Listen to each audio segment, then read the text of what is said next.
दोस्तों 2 जुलाई 1995 की वह भयानक रात जब एक रेस्टोरेंट से आग की लपटें निकल रही थी।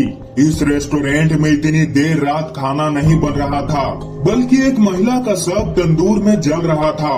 भारतीय इतिहास का यह एक ऐसा केस था जिसने न केवल राजधानी दिल्ली को बल्कि पूरे देश को हिलाकर रख दिया था। अखबारों और रेडियो पर इस केस के खूब चर्चे हुए। हालांकि केस खुलने में ज्यादा समय भी नहीं लगा, जल्दी मुजरिम तक पुलिस के लंबे हाथ पहुंच गए। तो दोस्तों चलिए जानते हैं देश के सबसे भयानक हत्याकांड की कहानी, यानी तंदूर कांड की कहानी, जिसने पूरा देश को झकझोर कर रख दिया। तो दोस्तों वीडियो में आगे बढ़ने से पहले वीडियो को लाइक और चैनल को सब्सक्राइब करके बेल आइकन को ऑल जरूर करिएगा। दोस्तों यह कहानी है दिल्ली में 27 साल पहले हुए नैना सहानी हत्याकांड की। दिल्ली यूनिवर्सिटी में पढ़ाई पूरी करने वाली 29 साल की नैना सहानी कांग्रेस नेता थी और कांग्रेस में ही युवा नेता सुशील शर्मा से पहले नजदीकी बढ़ी, फिर प्यार हुआ और दोनों ने शादी कर ली। दोनों गोल मार्केट स्थित एक घर में पति पत्नी की तरह रहने लगे, लेकिन प्रेमी से पति बने सुशील शर्मा ने 2 जुलाई 1995 को 3 गोली मारकर तब नैना की हत्या कर दी, जब उसे यह शक हुआ कि नैना का किसी पुराने फ्रेंड से अवैध संबंध है। इससे पहले दोनों के बीच खटास तब बढ़ गई थी जब नैना ने अपनी शादी सार्वजनिक करने के लिए सुशील शर्मा पर दबाव बनाना शुरू कर दिया। अक्सर दोनों के बीच झगड़ा होने लगा।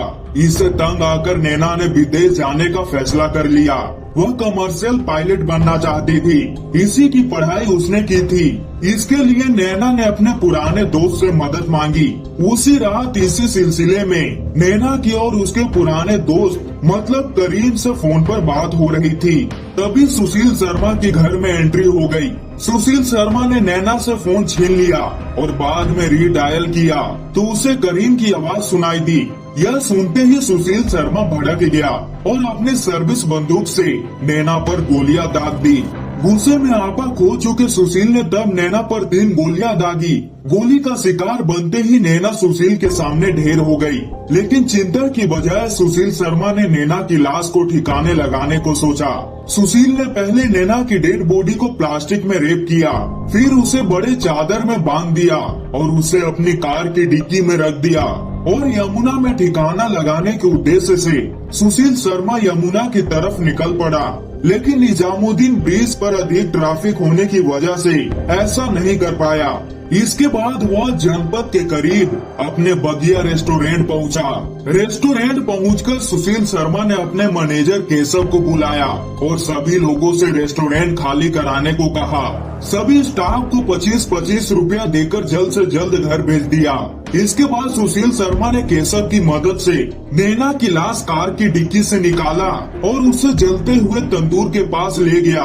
दोनों ने मिलकर लाश को तंदूर के ऊपर रख दिया, लेकिन तंदूर का मुंह छोटा था, इसलिए लाश उसके अंदर नहीं जा रही थी। इसलिए चाकू से काट काट कर लाश को तंदूर में डाला जाने लगा।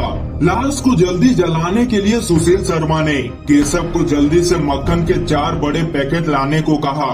उधर जलते हुए तंदूर की आग की लपटें तेज हो रही थी। तभी रेस्टोरेंट के बाहर सब्जी बेचने वाली एक महिला ने आग लगा बोलकर चिल्ला पड़ी। तभी उसकी आवाज पेट्रोलिंग पर घूम रहे दिल्ली पुलिस के एक जवान अब्दुल नजीर कुंजू ने सुन ली। कुंजू ने तुरंत इसकी सूचना फायर ब्रिगेड को दी।